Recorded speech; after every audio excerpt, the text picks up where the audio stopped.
Ya, halo anak-anak semua. Kita ketemu lagi dengan saya Hana dalam pembahasan tryout sosiologi dari Bimbel Genius. Kita akan mulai nomor ke-1. Nomor 1, seorang sosiolog ketika melakukan penelitian di masyarakat tidak akan menghakimi apakah fenomena sosial di masyarakat tersebut baik atau buruk, pantas atau tidak pantas. Seorang sosiolog akan meneliti secara analisis fakta tersebut. Hal ini sesuai dengan karakteristik ilmu sosiologi, yaitu titik-titik. Kita kembali review lagi ya. Kita mengingat kembali apakah ciri-ciri atau karakteristik sosiologi itu. Masih ingat tentunya ya. Yang pertama, sosiologi itu memiliki ciri empiris, yaitu bahwa sosiologi sesuai dengan hasil observasi atau kenyataan. Yang kedua, teoritis. Artinya sosiologi bertujuan untuk membentuk teori dari abstraksi hasil pengamatan. Yang ketiga, sosiologi memiliki ciri kumulatif. Artinya, hasil yang didapat itu adalah untuk meluaskan teori atau untuk memperkuat teori dari hasil-hasil yang telah ada sebelumnya. Kemudian, sosiologi juga memiliki ciri non-etis. Artinya tidak mempersoalkan baik buruknya sesuatu, tetapi hanya untuk menjelaskan suatu masalah. Dari jawaban itu, maka kita ambil jawaban yang paling tepat bahwa apabila seorang sosiolog ketika melakukan penelitian di masyarakat tidak menghakimi apakah fenomena sosial tersebut baik atau buruk, pantas tidak pantas, maka itu sesuai dengan karakteristik ilmu sosiologi, yaitu jawabannya adalah yang non-etis ya ini. Nomor 2, saat pergi berkemah, tim pramuka pertama menjatuhkan sesuatu benda sebagai tanda untuk diikuti oleh tim pramuka kedua. Tindakan ini merefleksikan perspektif sosiologi titik-titik.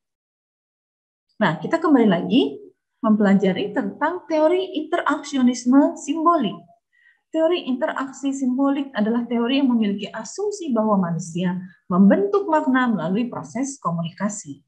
Jadi dalam teori ini yang penting adalah konsep diri dan persepsi yang dimiliki individu berdasarkan interaksi dengan individu lain.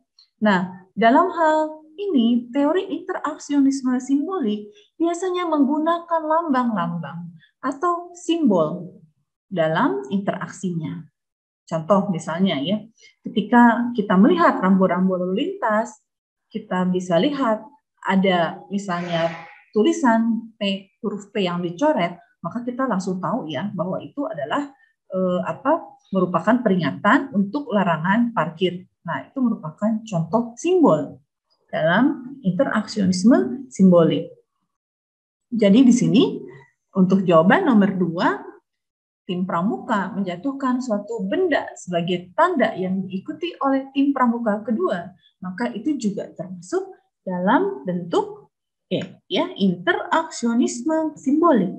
Nomor 3, ketika Derani sedang bersama temannya di suatu mal, tiba-tiba melihat beberapa orang berjalan bergegas menuju pintu keluar sambil menengok ke belakang. Beberapa detik kemudian, sejumlah orang terlihat berlari menuju pintu keluar dan Derana mendengar ada yang berteriak, "Api, api!" Seketika ia dan kawan-kawan ikut berlari sambil berteriak, "Ada kebakaran!" Di dalam teori kerumunan sosiologis, ilustrasi di atas memperlihatkan telah terjadi titik-titik. Nah, kita lihat ya, ini adalah situasi ketika orang menjadi panik. Nah, bentuk ini merupakan bentuk kelompok sosial dalam sosiologi yang disebut apa ya? Nah, kita lihat ya. Jadi kerumunan orang-orang yang ada di mall atau kumpulan orang-orang di suatu tempat seringkali disebut sebagai kerumunan atau crowd, yaitu kumpulan orang-orang yang hanya terjadi pada sementara waktu. Ya. Nah, bentuk kerumunan crowd ini bisa dibedakan menjadi beberapa jenis. Yang pertama, bila dilihat berdasarkan artikulasi dalam struktur sosial, maka crowd atau kerumunan dibagi menjadi 2 kategori, yaitu kerumunan yang formal atau formal audience yaitu orang-orang yang memiliki pusat perhatian yang sama, ya, misalnya menonton film, menghadapi atau menghadiri suatu khotbah atau ceramah. Nah, itu disebut formal audience atau pendengar formal. Kemudian ada juga kerumunan ekspresi yang direncanakan, yaitu ketika orang memiliki persamaan tujuan. Contoh misalnya orang-orang yang akan datang berpesta dan lain-lain. Kemudian juga ada kerumunan yang dibagi berdasarkan kepatuhan terhadap norma hukum. Contoh, ada kerumunan yang bertindak emosional atau disebut juga acting mobs, yaitu orang-orang misalnya dalam situasi yang emosional seperti tawuran, unjuk rasa atau protes dan lain-lain. Kemudian juga ada juga kerumunan yang bersifat immoral. Kerumunan yang bersifat immoral adalah kerumunan yang juga merupakan orang-orang yang dianggap tidak bermoral. Misalnya orang-orang yang mabuk, kemudian kelompok prostitusi, dan lain-lain. Kemudian juga ada kerumunan yang sifatnya sementara. Ya. Sifat kerumunan yang sementara ini bisa jadi juga dibedakan menjadi beberapa kelompok, misalnya adalah kerumunan yang kurang menyenangkan atau inconvenient aggregation, yaitu orang-orang yang berkumpul tetapi pada saat situasi yang tidak menyenangkan. Contoh orang-orang yang antri karcis, orang-orang yang sedang menunggu sesuatu, orang-orang dalam kondisi macet, dan lain-lain. Yang kedua adalah kumpulan orang-orang yang panik atau panic crowd, yaitu pada saat situasi mengalami suatu bencana atau suatu bahaya sehingga orang kemudian ramai-ramai menyelamatkan diri. Kemudian ada juga yang disebut dengan kerumunan penonton, yaitu ketika orang datang untuk melihat suatu kejadian yang tidak direncanakan. Misalnya kerumunan melihat orang kecelakaan dan lain-lain. Itu yang disebut dengan spectator crowd. Nah, dari sini kita bisa melihat bahwa orang-orang tadi yang sedang berada di mall, kemudian berlari menyelamatkan diri, itu termasuk kategori yang mana? Nah, dari sini kita jawaban bahwa orang-orang ini berada pada situasi yang panik. Ya, jadi ilustrasi di atas memperlihatkan terjadinya kepanikan atau yang disebut dengan panic crowd. Nomor 4. Dalam suatu penerbangan dari Singapura ke Jakarta, seorang bapak meminta minuman hangat kepada pramugari.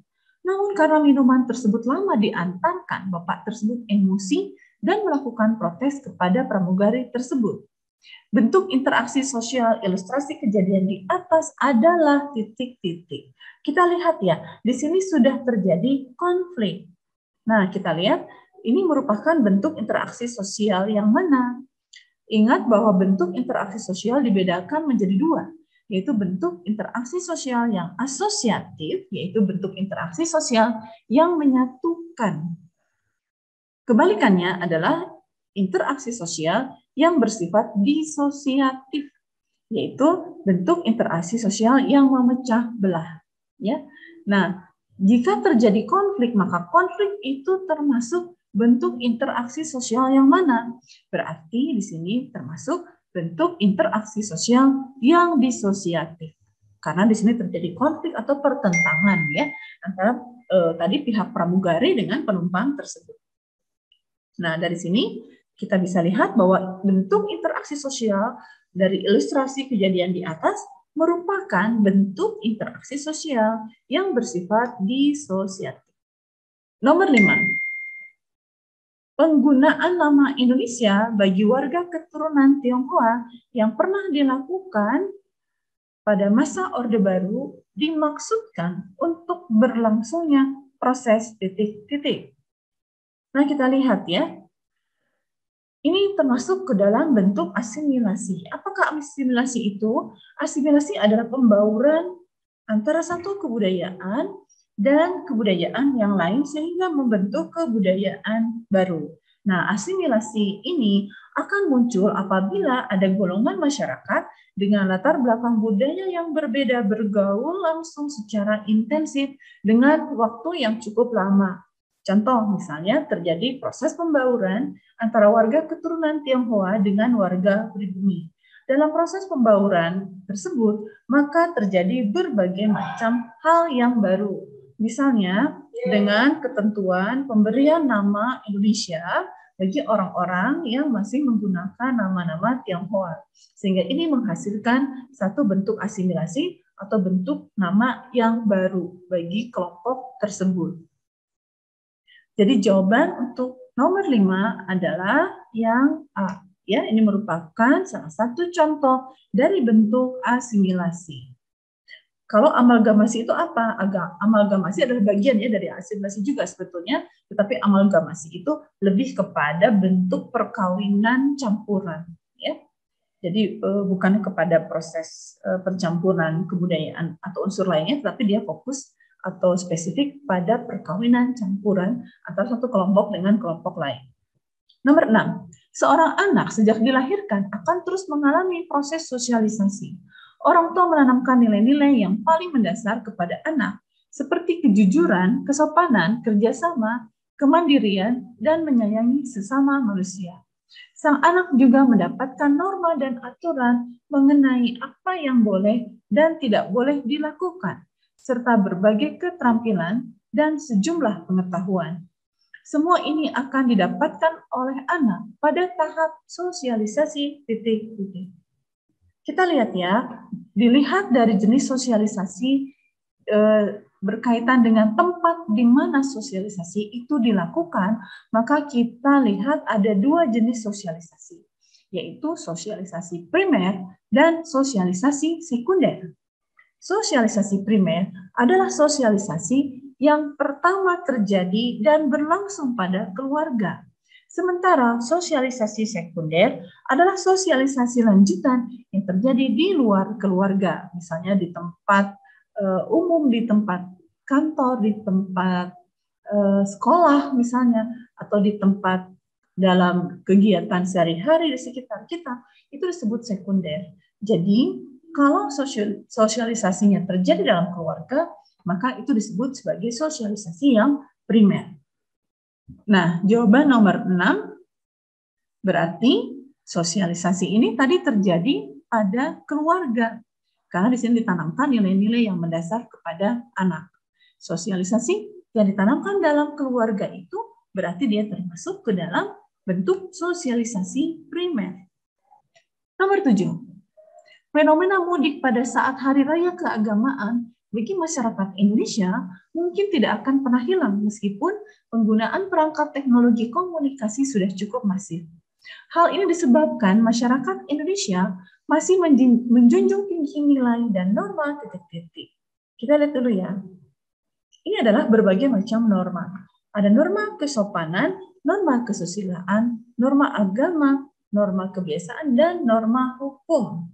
Nah, suatu hal yang terjadi berulang-ulang dan sulit untuk ditinggalkan itu disebut norma kebiasaan. Seperti tadi mudik ya, mudik juga termasuk kebiasaan yang sudah berlangsung sehingga memang merupakan hal yang tidak bisa ditinggalkan. Nah, kita lihat kembali pilihan untuk option jawabannya. Nah, di sini bahwa masyarakat Indonesia masih menjunjung tinggi nilai dan norma. Di sini yang seharusnya adalah norma kebiasaan. Tetapi di sini kita tidak menemukan opsi norma kebiasaan. Maka kita ambil opsi yang paling mendekati. Bahwa hal yang dilakukan tersebut adalah karena menjunjung tinggi nilai-nilai atau norma kebiasaan yang berlangsung dalam hubungan kekerabatan. Maka kita pilih opsi yang mendekati di sini adalah bahwa mereka atau masyarakat Indonesia ini menjunjung tinggi nilai dan norma kebiasaan dalam apa tadi kekerabatan. Ya. Jadi jawabannya yang C. Nomor 8. Masyarakat di negara Eropa mengalami gejolak sosial yang diakibatkan oleh banyaknya imigran yang berasal dari daerah-daerah konflik di Afrika dan Timur Tengah yang masuk ke negaranya. Para imigran tersebut melakukan mobilitas sosial karena faktor titik-titik. Nah, kita lihat ya, ini adalah merupakan bentuk mobilitas sosial. Mobilitas sosial yang terjadi adalah apa? Perpindahan status atau perpindahan posisi individu dalam masyarakat. Ya.